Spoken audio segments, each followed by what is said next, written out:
Page 44, Deck the Keys. It's a melody taken after Deck the Halls, the Christmas piece. They've just changed the words and called it something else. Happens a lot in music. A person will take one melody and put other words to it and call it another piece. Greensleeves is called other things. It's just lots of music is done that way. At the top of the page they talk about dotted quarter notes. Now, for some reason, dotted rhythms seem to cause people problems. I find them, really, they're not complicated if you just think about it. The rule for the dot is the same. It doesn't matter what the note is. We already had dotted half notes. I just told you, just memorize a dotted half note's the same as 3/4 notes. You see that the dotted note is the same as 3 of whatever its lower value note is. A half note to a quarter note, dotted half note, 3/4 notes.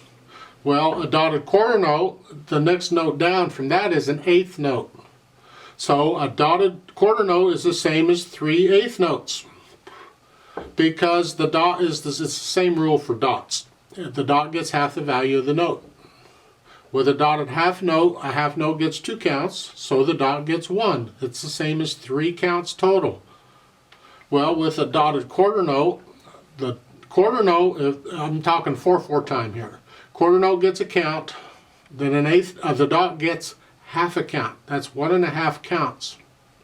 It would be like a quarter note and an 1/8 note tied together, except it's a dot instead of an 1/8 note. Same thing. So in this Deck the Keys at the beginning here, the notes are here. It's 1 and 2 and, because the dot comes on 2. Remember before it was an 1/8 rest? 1 and 2. Well, now it's a dot, so you hang on to it. 1 and 2. And that's dotted rhythms. That's as complicated as it gets right there. If you can just understand that, you can figure them out. What I do sometimes is I'll take a pencil and I'll draw a vertical line above the staff on the beats, where each beat is. So I know which notes are playing on the beats, and the other notes are playing in between them somewhere. And so here, a line on the G, and then the dot gets, there'd be a line on the dot if you can, and then the 1/8 note is in between the beats, and then there'd be a line on the E. So it's line, line, line. Sometimes that helps because rhythms can get a little tricky and I need to know where the beat is, and it helps. Might confuse some people, but it helps me, so there you are. And that's dotted rhythms. Now I like to talk about this decking something. 4/4 time, no sharps or flats. Right hand first. We're starting here. I already talked about this in here. 1 and 2. Just make sure you can get all these rhythms, notes. 1 and 2. Of course, this is a famous melody. You probably just play it. You don't have to worry about it. Now let's go over to page 45 at the bottom. Last line, you're here. 1 and 2 and 3. They're saying jump. I say no, don't jump. No jumping here. Just stay where you're at. What they mean is you're going to lift up and move. And that's because of the slurs. Now, I'll get to the slurs later. Right now I want to connect everything. When I first learn a piece of music, I play the whole thing connected, because that makes my fingers where I need them to be. So I'm saying right now, cross under the thumb and connect it. And then move up. And then the last measure. Right there. We'll jump later. Right now, connect them. Left hand, start with a chord down here. That's 4 beats there. The next measure, 1, 2. Let me take a rest for a while. Top of page 45. It's E, G, F, G. I'll come back to the dots. Articulation happens later. Right now, I want to connect everything as best I can. And then we'll do that some more. Second line, last measure on page 45. You get the melody in the left hand. 1 and 2 and 3 and 4 and 1 and 2. Cross over the thumb here. It's like a C major scale. And then lift up and come down. And back to what you were doing. Last line. 1 and 2. They're saying jump again. I'm going to suggest you just keep the same fingering you did above and keep it with the C major scale. So just 2 and then cross over and third finger on the A. It's like a C major scale. I disagree with this, what they're doing. It's kind of fun to, oh boy, I get to jump. It's just not a fingering style I recommend. This idea of using the C major scale fingering, I think will help you out a lot better in the future. So I'm suggesting for the last line on page 45, first measure is fine, but second measure, stay where you're at. You can cross over. And the last note is a C 2 octaves down. There's 2 ledger lines below the bass clef staff is a C. Just memorize that. Now put the hands together. Here, 1 and 2. Beginning.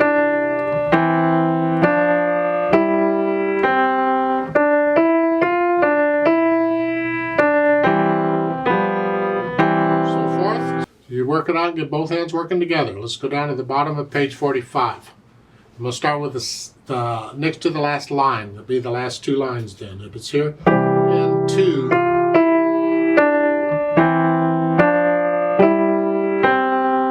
and 2. 1 and 2.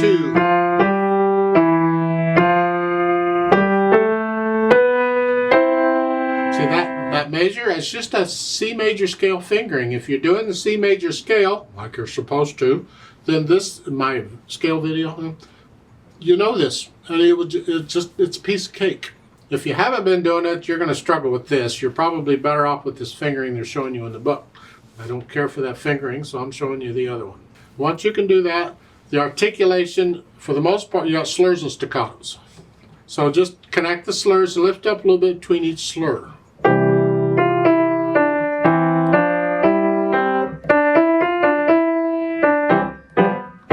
Light wrist staccato here. So forth. So add in the articulation and then the dynamics. You start out moderately loud. That's for the melody. Right now, at the beginning, it's the right hand. That's what is moderately loud. Then the left hand needs to be soft.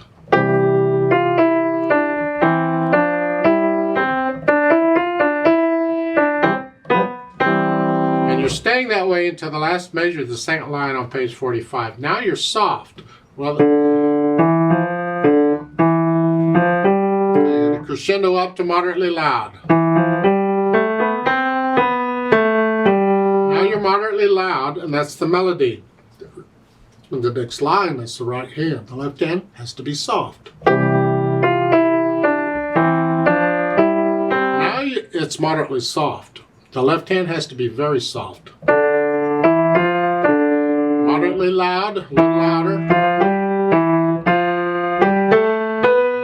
come up to loud, and that's really the right hand there. The left hand can get a little louder, but keep it way under. We want to hear the melody, and that's in the right hand. The last note can be moderately loud. It'll come out a little louder than that because it's so low. It's just that at that last measure, when you play that last note in the left hand, don't overpower this. We want to hear this all the way through. So don't come up here and then suddenly, because you just drown out with, no. We want to hear this. So keep that note under what that's doing. Then we add the speed. Well, brightly, whatever you think brightly is, how brightly do you feel?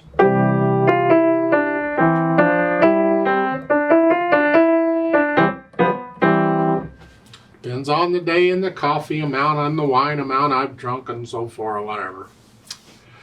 Now, pedal-wise, they're only showing pedal in the last measure, and the only thing I can think of is they want to hang on to this note.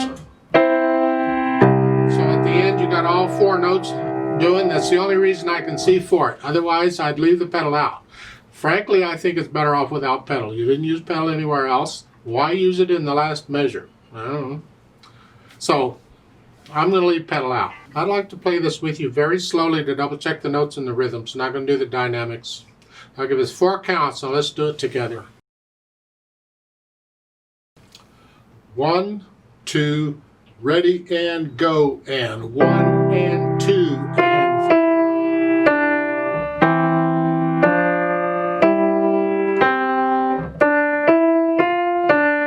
and 4 and 4 and 1 and 2.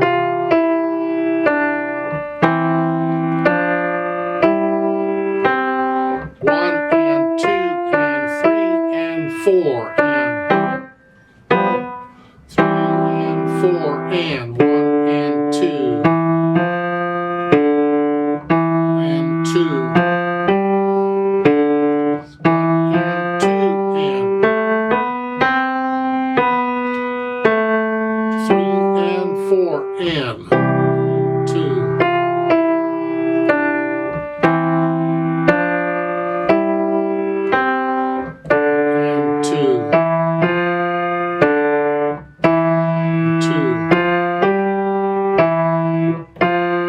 Two.